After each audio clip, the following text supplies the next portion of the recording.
Hello everyone. More people are very shy when it comes to a new surrounding, such as starting a new class or even moving to a new area. In public speaking, we need to learn how to communicate well and have a confidence in the front of many audience. To overcome our fear in public speaking, don't hesitate to deliver. We have some idea.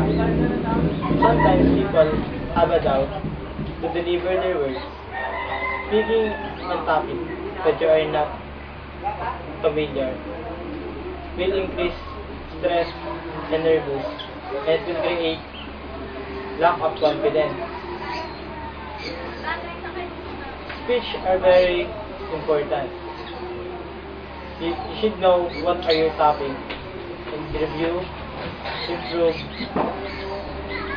all information that you will gather and you would like to present in many people. Nobody standing there hoping that you will be boring or bad in our study. In our study, our professor practicing his or her students to speak in front of many people. In such way, it's a good practice and opportunity to enhance and develop our speaking ability.